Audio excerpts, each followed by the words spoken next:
This is The Word. I'm Jacob. Today I am interviewing an author whose memoir was a long time coming, and this conversation was a long time coming. But the person we are interviewing and talking to today was an adult film star. He broke concrete. He was the senior class president. He was in magazines. And he's a father. We are talking to Howie Gordon, a.k.a. the ghost of Richard Pacheco. Thank you so much for being on The Word. What a sweet introduction. Thank you very much. I would add grandfather to that list now, too. And author now, obviously. Let's talk about your porn name. So, when we had talked earlier, you told me that you kind of jokingly refer to yourself as the ghost of Richard Pacheco. I was active for about 10 years, from the mid-'70s to the mid-'80s. And on the specific date of November the 10th, 1984, the San Francisco Chronicle ran the headline about the first heterosexual transmission of AIDS. And it was quite a scary article. Two prostitutes had infected two men. It was the first time AIDS had crossed over into the heterosexual community from the gay community.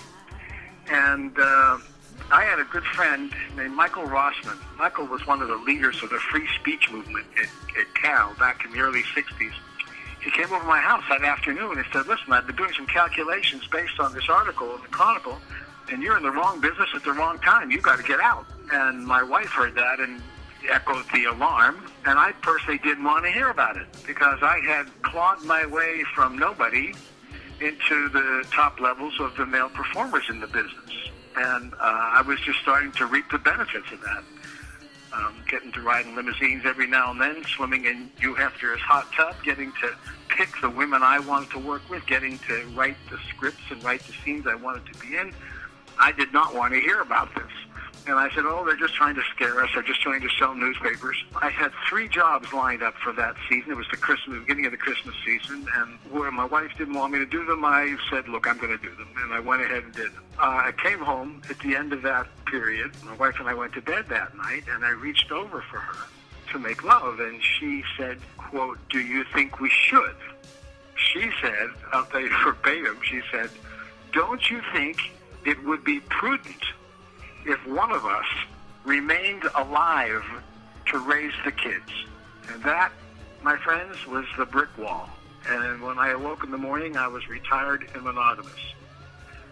At which point, I began trying to switch gears from being an actor and sell the writing that I had been doing about these things. When I began in high school with diaries, which I still continue to this day. I'm on volume about 175 at this point. When I wrote about my career, which was over, I wrote as the ghost of Richard Pacheco because essentially one of the first articles I wrote was Richard Pacheco is dead. And it was about the end of my career, which came about because of AIDS.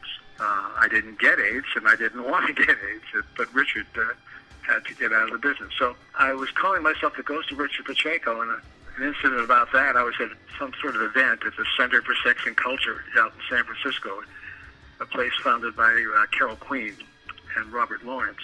And I was introduced to somebody as Richard Pacheco, and she turned white, and she said, I thought you were dead. And I said, no, that's just how I refer to my career. But anyway, it caused some people some confusion. I still refer to myself as that because, I was never Richard Pacheco on set. I was always known as my real name, which is Howie, and the only use that I got for Richard Pacheco was for the public and the media, for all the obvious reasons. When you step forward as a representative of sex, and particularly sex movies, you open yourself up to a world heavily conflicted, in some ways mortally conflicted, and the crazies come out of the woodwork. You don't want your phone number out there, and you certainly don't want your address out there. And to protect whatever life you have privately, if you want to continue a private life. Assumptions are made about people in porn, and I have worked through the transition from film to video in the mid-'80s. But I was out of it before DVDs came along, and now DVDs are extinct as well. My intimate knowledge is ancient history at this point, and my current awareness of things is what I get from attending events once in a while, and the few people I'm still in touch with who are involved in the business, like Nina Hartley. Nina was just starting out when I was winding down, and we've become lifetime friends, and so she's still very active in that world in lots of different ways and keeps me up to date on things. We still do appearances together, too, at colleges, which are very rewarding experiences. We just did a radio show yesterday, a tribute for our friend Candida Royale, who passed away about a week ago, I think it was. We both loved her very much, and it's an interesting story about her and Candida, kind of bookends on my career. At the beginning of my career, I had great difficulties getting erections. The truth of the matter was I was terrible at it. I was so scared. Long story, and you really should read a copy of Hindsight if you want to get the full depth of this experience, but I'll just hit some headlines for you. Between what's personal sex, which I had some experience with, I was a young man, not very experienced, and professional sex, which I had no experience with. I was not there to make love to please myself. I was there as a job to be an actor, having sex the way the script and the director were calling for it. And how does one take one's desire and sexual function and hook it up to somebody else's orders? Those are interesting questions. And while all those questions were ruminating in my head, the cameras were running, and I was trying to function. 4 times out of 8 times I was able to have an orgasm. And the 4 times I wasn't, I was stuck in fear, which is an unbelievably humiliating experience to be standing there in front of 30 to 50 people waiting for you to get an erection, and you have the woman allegedly of your fantasies and dreams, the painted girl, the painted woman with her legs spread, going, "Come on, baby, come on, baby, come on, baby." And you're standing there and she's sucking you, and your dick feels like dead spaghetti. Wow, what a place to be. What unbelievable humiliation. The irony or the amazement of all of that is that I came back for more, that I was challenged by this, that I wanted to be able to learn how to do this. I came along at a time, which was fortunate for me, where they wanted actors. The thinking in the late 70s was, if we make real movies that just happen to have full-bodied sex in them, we'll be scooping Hollywood, who have to cheat on the sex. We can do that, and that'll create our audience. But they wanted more than just sex scenes, the old loops from the Smokers and the Stag films. They wanted to have real movies. So I could act. I was a decent actor. So I kept getting hired again. If it was just sex, I would have been one and done and had no career at all. Which brings us back to Candida Royale. It was my 8th film, I think. I was hired to be in a movie called Hot and Saucy Pizza Girls. It would star John Holmes and Desiree Cousteau. Well, for your listeners, John Holmes was a man who had a 14.5-inch penis. Here, most of us have only seen penises like that on donkeys. Or other kinds of horses or zebras. Scandal but John and mystery. had one of those on his own body, and it was a marvel to behold. Anyway, I'm supposed to work with a young woman named Candida Royale in this movie, and I find this out in advance. And I'm of a mind that I know I don't do well working with strangers. You know, when I get introduced, and it's like shake my hand before you shake my gland.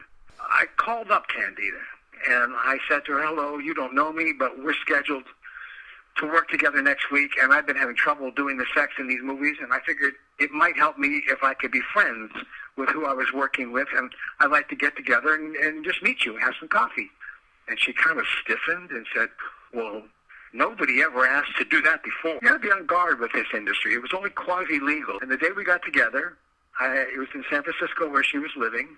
She was living with a girl named Laurien Dominique, whose real name was Leilani, who was also an actress in the business and was also cast in the movie Pizza Girls. Actually, is this the Leilani that's still working? I know a Leilani who's in no, this the Leilani Granny. died. She died in the, I think it was early 1980s, alcoholism. But she was an exquisite young woman. You know, there's a lot of sad stories in porn. Candida and Leilani's boyfriend and I got together on the rooftops of San Francisco.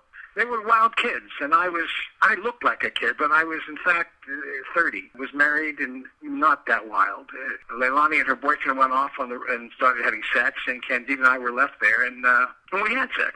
And that was a surprise. I didn't expect that. I thought that would never happen, given the conversation on the phone. It was what I loved having happen because it was a rehearsal. I wanted to be familiar And I wanted her to be familiar with me, and I wanted to be cheering for each other. And we created that. And when we actually did the film, the day of my sex scene, there were 3 men on the set, all acting as if they were directors. There was the actual director, Bob Chin, a very wise gentleman who had directed a lot of movies, including my first, so I was familiar with him. There was one of the producers named Dick Aldrich, and he was sort of exercising his power on the set and giving orders. And then there was John Holmes, who arbitrarily, when he's on a set, it's his set. People gave him his way pretty much, and he chose to get involved in the directing as well. For me, it was like trying to play a baseball game in Yankee Stadium, to be fucking in front of John Holmes. And my scene started, she's going to suck you as soon as you get hard, we'll start avoiding the cameras. Okay, and in the storied catechism of filmmaking, you hear the director call roll camera. Cameraman echoes back, camera rolling. Next, the director goes, roll sound. Soundman says, sound rolling. And then there's quiet, and the set is settling down, and you can hear the film. I could hear the film going through the camera.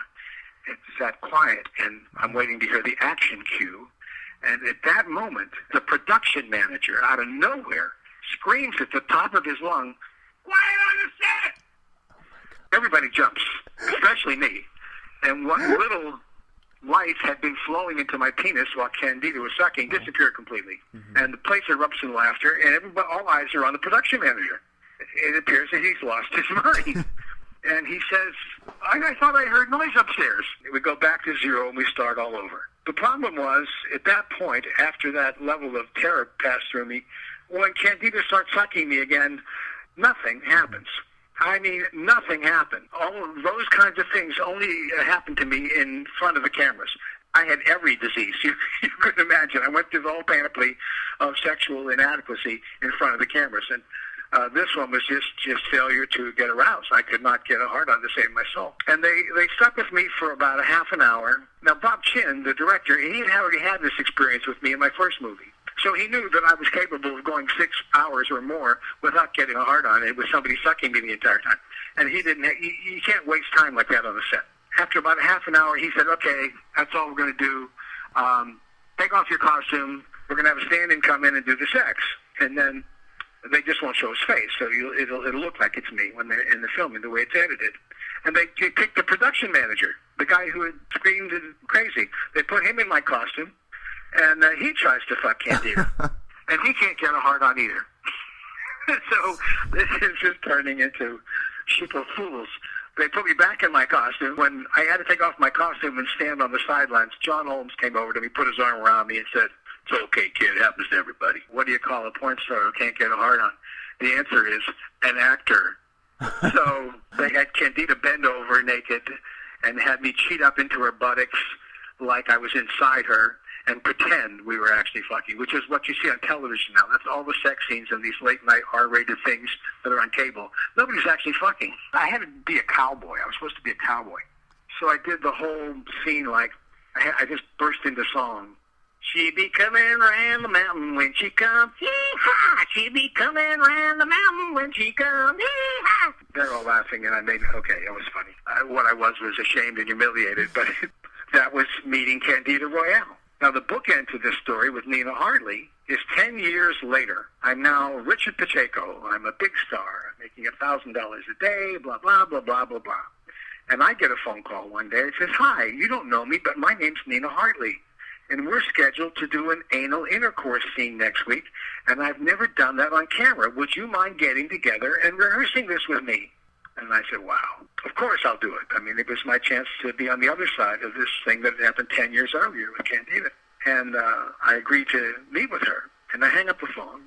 And then I'm thinking, this rehearsal that I just agreed to do is going to be 100 times better than the movie. Mm-hmm. The movie was titled Anal Annie and the Willing Husbands.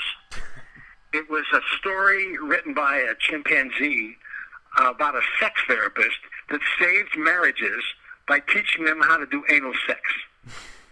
That is about as real as Donald Trump becoming president, I hope. Which actually could happen. So it's real. I thought the idea of this rehearsal, we should shoot the rehearsal. It's going to be better than the movie, because the rehearsal is about two actors getting together to film an anal intercourse scene, which it was at the very beginning. It's coincidental that anal intercourse as a staple of the industry didn't happen until 1984, 85-ish, Bizarre. when anal intercourse was identified as one of the most effective ways to communicate the AIDS disease from one person to another.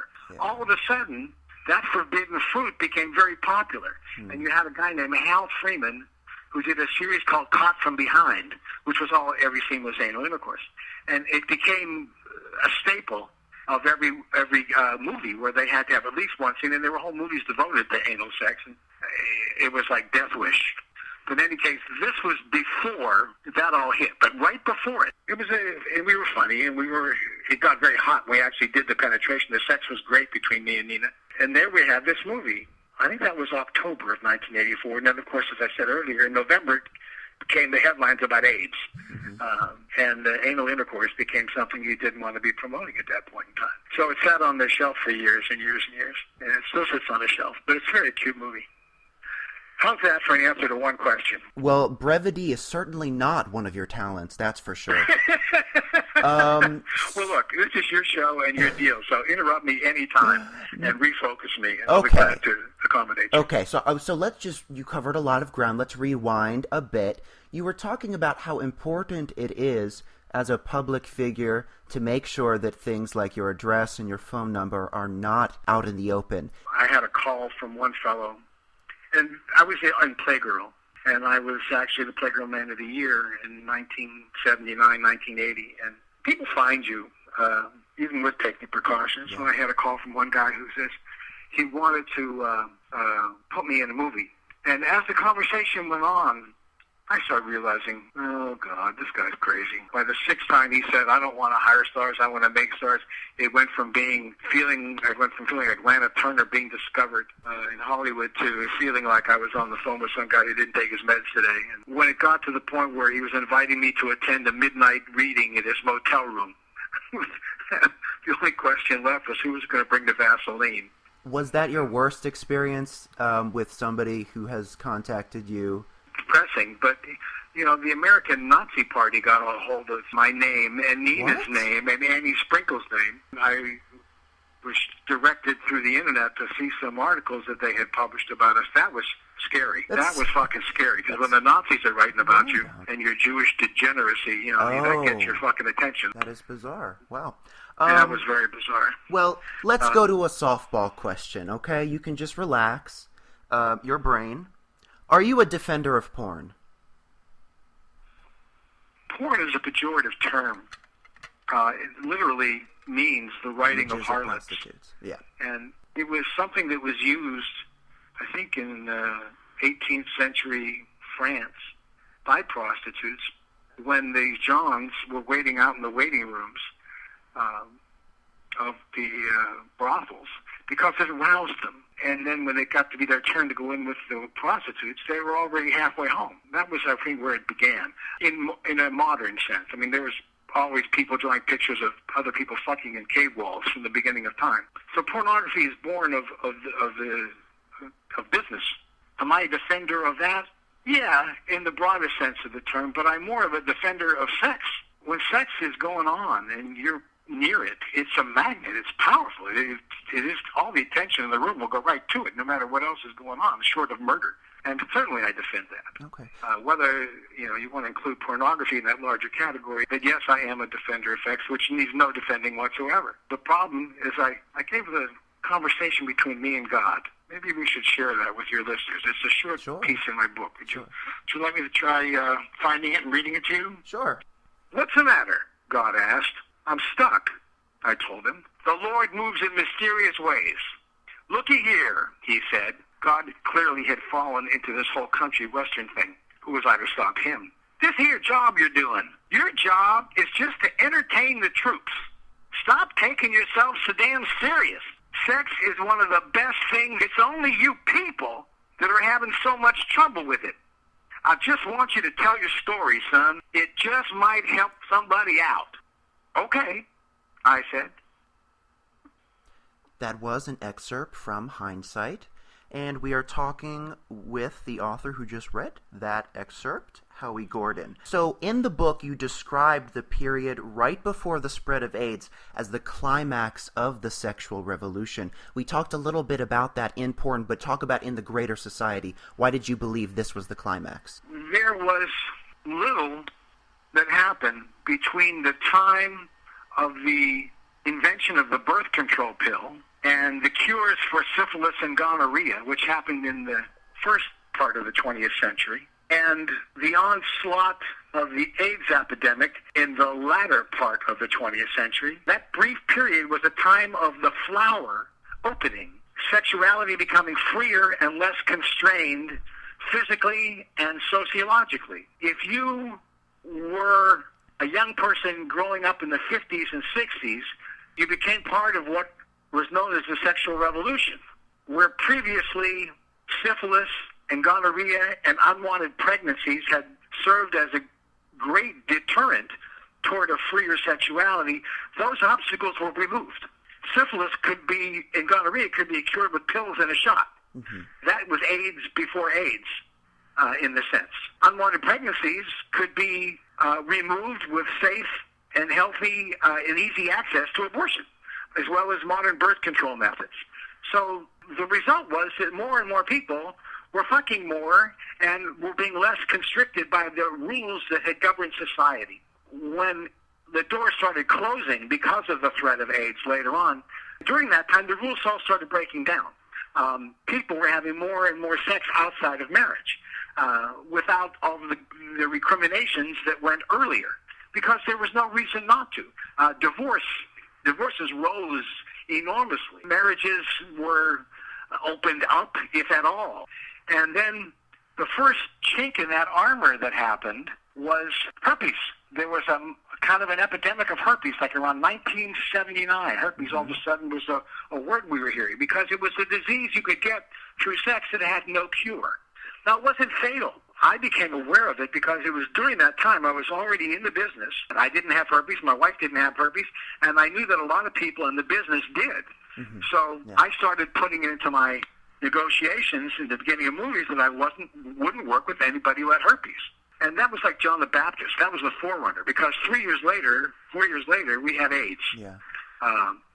And after AIDS hit, for which people were dying left and right, there was no protection against this disease. If you were exposed to it, chances are you were going to die. There was no talk of safe sex. That happened a year later after the epidemic broke. You know, not everyone was of the same mind as me. There were people like Nina Hartley, who was trained as a nurse, who looked at the evidence and didn't see a danger there. So she kept right on working, and I thought that was crazy. I put it down to the fact that she was young and really big time wanted to be a porn star, and she was just starting and didn't want to lose it. I, at that point in time, had 2 kids, and I didn't want to play Russian roulette with my dick. Other people like Paul Thomas, who was another star of the era, said to me, look, when it's your time to go, it's your time to go. John Leslie, when we were fighting on the phone, he said, you know, you never liked this business, you never belonged in this business, you should just quit and shut the fuck up.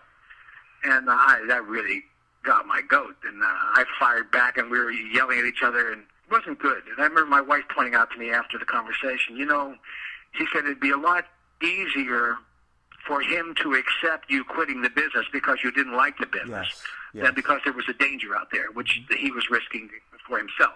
But the business was divided. Some, others like Annette Haven kind of reflected my concerns, and she also backed out of it. And then, of course, a year later, we get safe sex, which is if you use a latex condom, you might not be exposed. You probably will not get the AIDS virus with contact. The AIDS Foundation put out a list of rules, like no exchange of bodily fluids, no sharing needles, and use of a latex condom, and a latex dam if you're doing oral sex on each other, or specifically of a woman. And I tried going back and having a career. And now I've completely forgotten your question. Let me actually ask you the next one. So do you think that the sexual revolution has recovered since AIDS? No. For one, we've become so more polarized in culture in general, around issues like abortion. And with Clinton, when Bill Clinton got exposed for having these affairs, It was interesting in the sense that up until that time, presidents had always been given a pass by the news media about their private lives. Absolutely. All the presidents, for the most part, fucked around. I can't think of one who didn't. Probably Jimmy Carter was the only president who didn't fuck around. Just where he said he had lust in his heart. He admitted that he had desire, and then he got excoriated in the press for that. But the point being is that they went after Clinton because they thought they could get him. Newt Gingrich was the author of that whole phenomenon, where they thought exposing Clinton for being the extramarital hound dog he was would bring down his presidency. He didn't get a pass. He was dragged through the mud, but they failed to terminate the pregnancy. But we're still engaged in those kind of wars.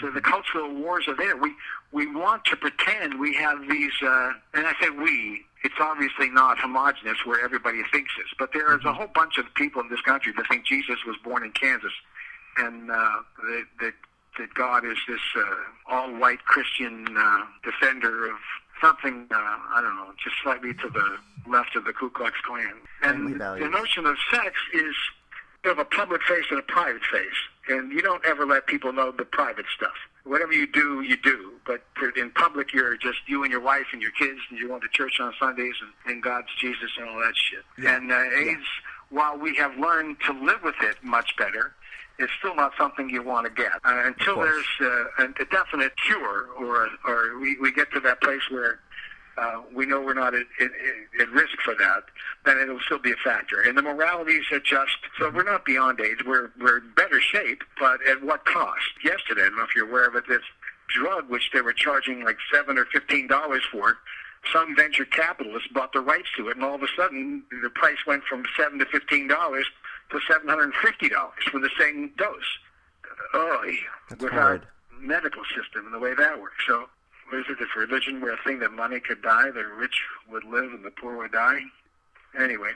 We are going to have to wrap up soon, but I do have a few more questions for you. So in the book, you say, quote... I'm just warming up. I think I'm running for the White House.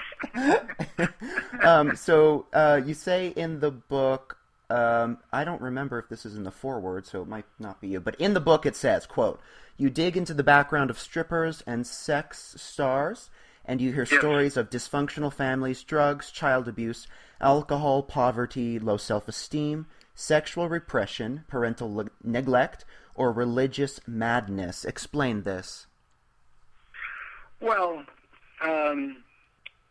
people who worked in porn, by and large, were desperate people.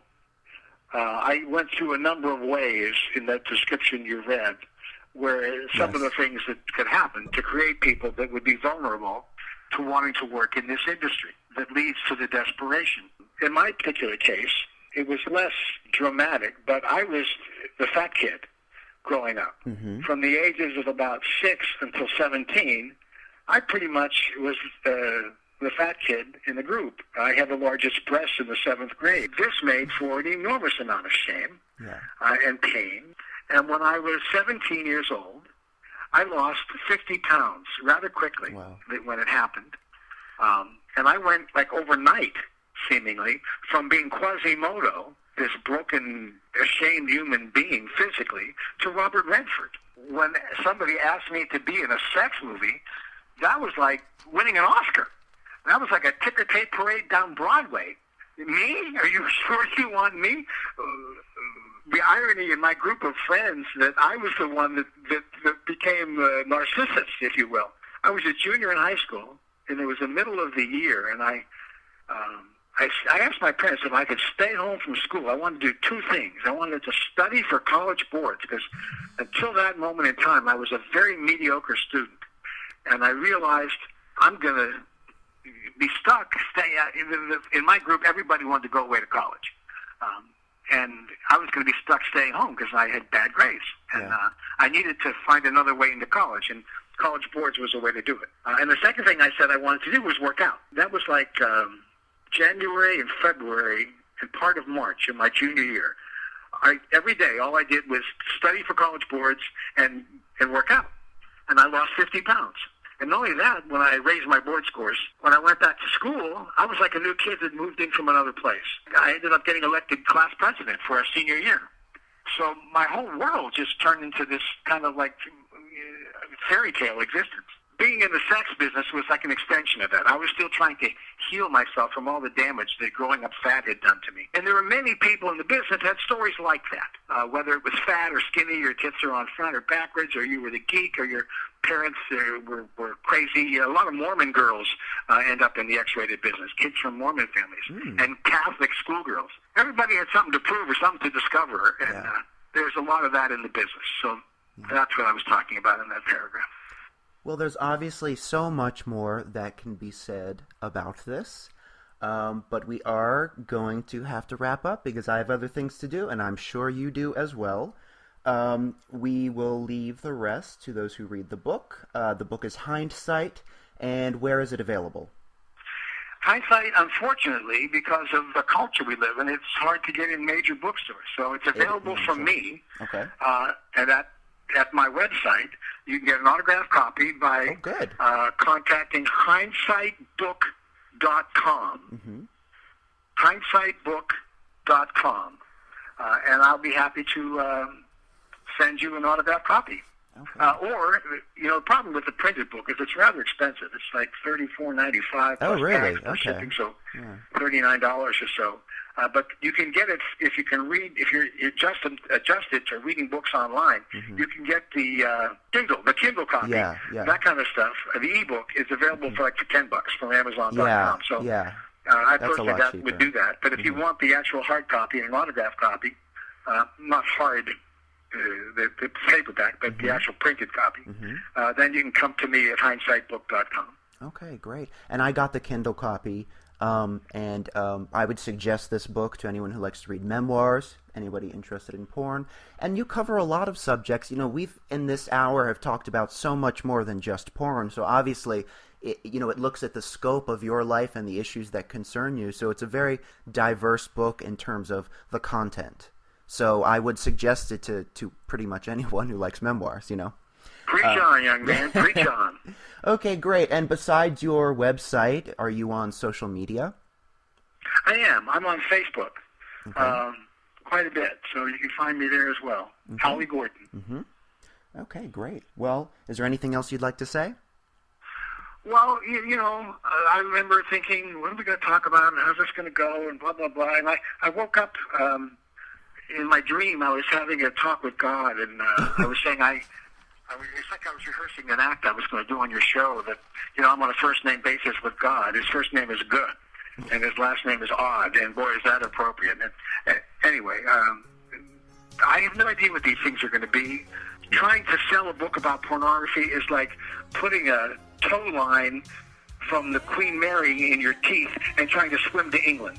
The world does not make it easy, and I'm happy to talk to you. I'm happy to try to get the word of the book out there, and I'd love for people to take a look at it. I think they will be entertained.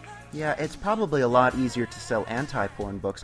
True, there's many porn star memoirs, but there is so much anti-pornography literature, whether it's religious or whether it's, life stories as well. There's definitely more anti-porn books. That's the truth. Yeah.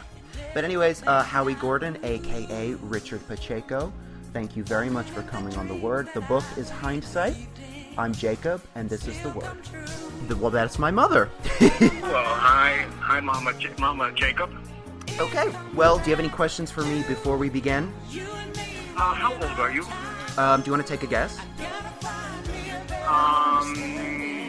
27. Nope. Okay. So you're 24, and you're in New York City. Have you grown up there? Are you a New Yorker all the way? Well, I'm actually not in New York City. I just use that because I'm very confused with the time zone, so I have to use New York as my marker for understanding. Well, where are you?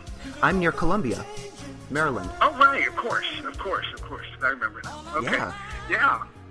We share that, although I was there briefly when it was giving birth to itself. That's so cool, because I don't believe the Antioch satellite was there for that long, really. I don't know how long they lasted there. We were there from, let's see, it was my senior year, so I started in 66, and it had to be 1970. Yeah.